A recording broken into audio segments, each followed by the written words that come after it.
1140 The Fan. Talkin Money! And we're back to Talkin Money with your host, Jeff Tarbell.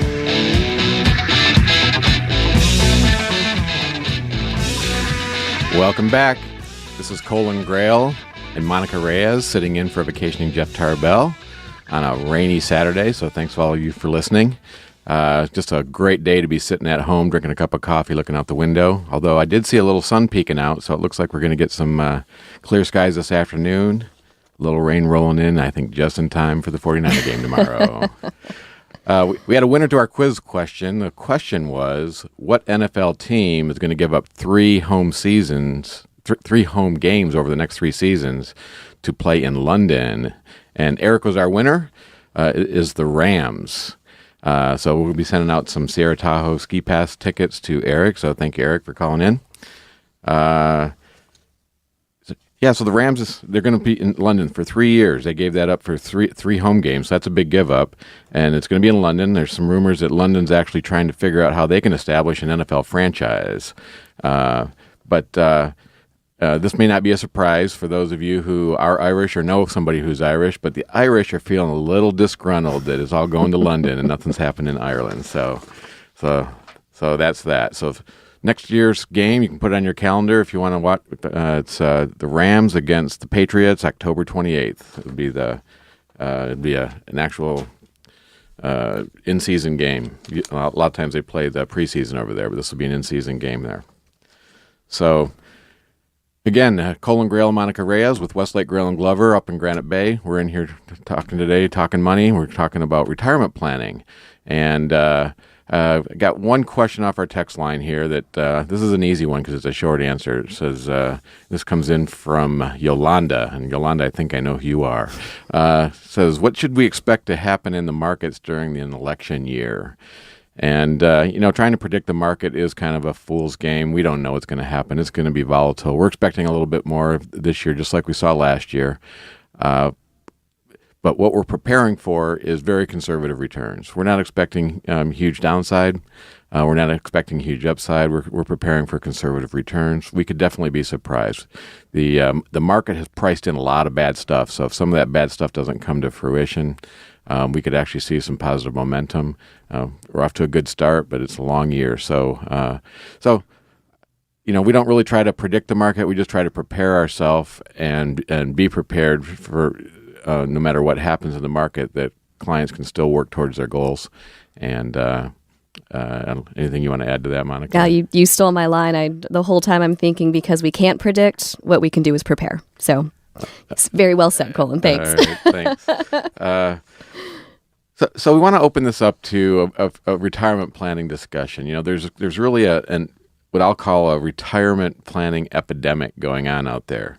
If you really look at some of the numbers and some of the concerns that we're seeing people come to us with, there's a lot of people that are sitting there scratching their head, people that have great jobs, people that have good incomes, they're living a nice lifestyle, but they're still very concerned about retirement. There's people that are less fortunate. They're struggling to find a job. They don't have high-paying jobs. They may be carrying some debt. They're also very worried, but they're more worried about getting through day-to-day instead of thinking about retirement. So, we talked a little bit in the last segment about Mitt Romney and his somewhere between $20 and $100 million IRA. I don't think that that's us. That's not me. Maybe that's not Monica. No, it's not me. But I was wondering, Colin. Maybe that's Jeff Tarbell. No wonder he can go on vacation every other week. One of these days, Jeff's just going to make it snow. What I wanted to do is say, okay, let me do a little setup for a second. Let me just throw out some information that says, as a country, where are we when it comes to retirement planning? And one of the questions that we normally hear when somebody comes to our office, and we're fortunate to be talking to people that are thinking about the future.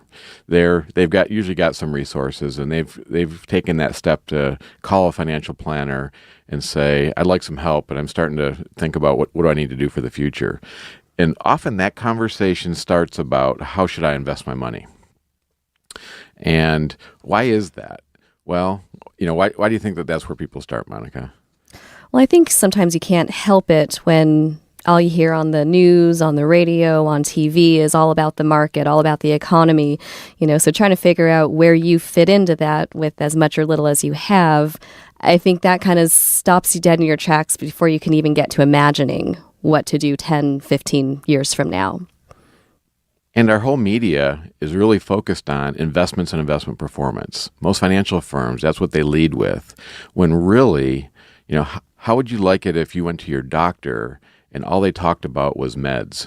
They never really went through a planning, diagnostic process before they came up with, now what should we do to get you from here to there? So what we try to do is take a look at somebody's situation and put the investment decisions at the very bottom of the list of what needs to be done. Now, it's critical. It's very important. I always say that that's the fuel. Investments are the fuel in the tank, but where in the heck are we going? So what we find is that there's a bunch of underlying questions that people are starting to have. And in an economy like this, when there isn't easy money to be made in stock market. There isn't easy money to be made in the real estate market. People are actually coming back and saying, what do I have control over? Now what do I need to do? Because time is passing by. And 5 years, 10 years, 15 years from now, I need to be prepared to take care of myself. Or maybe I'm already retired. And can I stay that way? Has my lifestyle been changed? And so that's a lot of the counseling that we do. And a lot of it, sometimes there's a reality, sometimes there's just a fear. And our job is to try to get to the bottom of it. So let me throw out a little bit of information. While I'm doing that, let me give you the number. You can call in if you've got any specific questions related to your situation or financial planning or retirement planning. Give us a call. Call us here at the studio at 339-1140. If you'd prefer to text in a question, do that at 44-1140. If you're out of the area, 800-920-1140. All right. So just a couple little bits of information I'll throw out there. Let's start with Social Security and Medicare. Hot topic out there. We've all heard about the baby boomers, and this growing population is rolling into retirement, and they're starting to use benefits versus pay into benefits. 70% of the current workforce today does not believe Social Security will be equal to what current retirees are getting today. And 50% of those currently retired, are fearful that there's going to be benefits taken away. So I think there is a reality, and then there's just a fear-based issue there. Same thing when it comes to Medicare. 70% of workers today fear that Medicare will not provide the same benefits when they get there to retire as it does to retirees today. And 45% of current retirees are worried about their benefits being reduced from Medicare. And just a couple other little things I'll throw out there, and then we'll get a discussion going here. If you look at people that are working today, half of workers report that they and their spouses have less than $25,000 in total savings, 29% who have less than $1,000. Then there is, let's see here, got a lot of numbers here, I know that. There is also a statistic that 42% of people have actually gone online or met with somebody and done some kind of a calculator to figure out how much money they're supposed to have. 42% of the people have, which also means 58% of the people have no idea how much they're going to need in retirement. When people are guessing, 39% believe that they need at least $500,000 to retire. 19% feel it's between $250,000 and $500,000, and 31% of the people think they can retire comfortably with less than $250,000 in savings. Here's another interesting thing, and this last statistic, I promise. The people that go out and do a calculator, that actually go out and project things and figure out, okay, let's face reality. What do I really need? They are twice as likely to figure out that they need $1 million or more to comfortably retire and support their current lifestyle. Okay, so what does all that mean? So Monica, let's start a conversation. When somebody comes in and says, "Okay, retirement planning," what are we normally trying to sort out for people? How do we separate what is retirement planning versus what is just saving money for retirement? Well, I think you mentioned the plan. I mean, you can save and save and save and have no goal, no benchmark to see how you're doing towards that progress. Is $1 million the right number? I mean, you tossed out a lot of numbers. My head's still spinning a little bit from that. But to really look at somebody's unique situation and evaluate what are those expenses. You've already talked about Social Security and Medicare potentially being reduced or, gosh, maybe even going away. So when they use those calculators or just sit down paper to pen and decide what am I going to need? Are they including the potential extra medical costs? Are they including part of these lifestyle things, that they can actually be liberated and enjoy retirement? So to me, that number that the calculator spits out, I just don't think getting online and asking a computer is really going to give you enough information. They're not asking you the questions that we might ask. Do you think people even have a realistic grasp of what they actually spend to live today?